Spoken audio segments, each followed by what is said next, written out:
నిజామాబాద్ జిల్లా ఆర్మూర్ గ్రామంలో ఒక గుట్ట ఉంది. ఆ గుట్టలో గుహ ఉంది. ఆ గుహలో నవనాట సిద్ధులని శివుడు ఉంటాడు అక్కడ.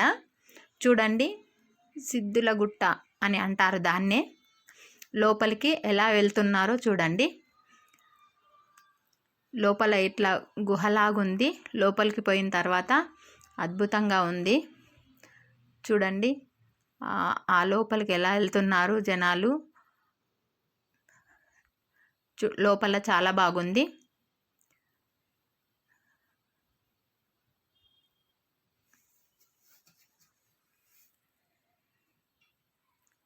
కోనేరు, అది అక్కడ కోనేరు కూడా ఉంది.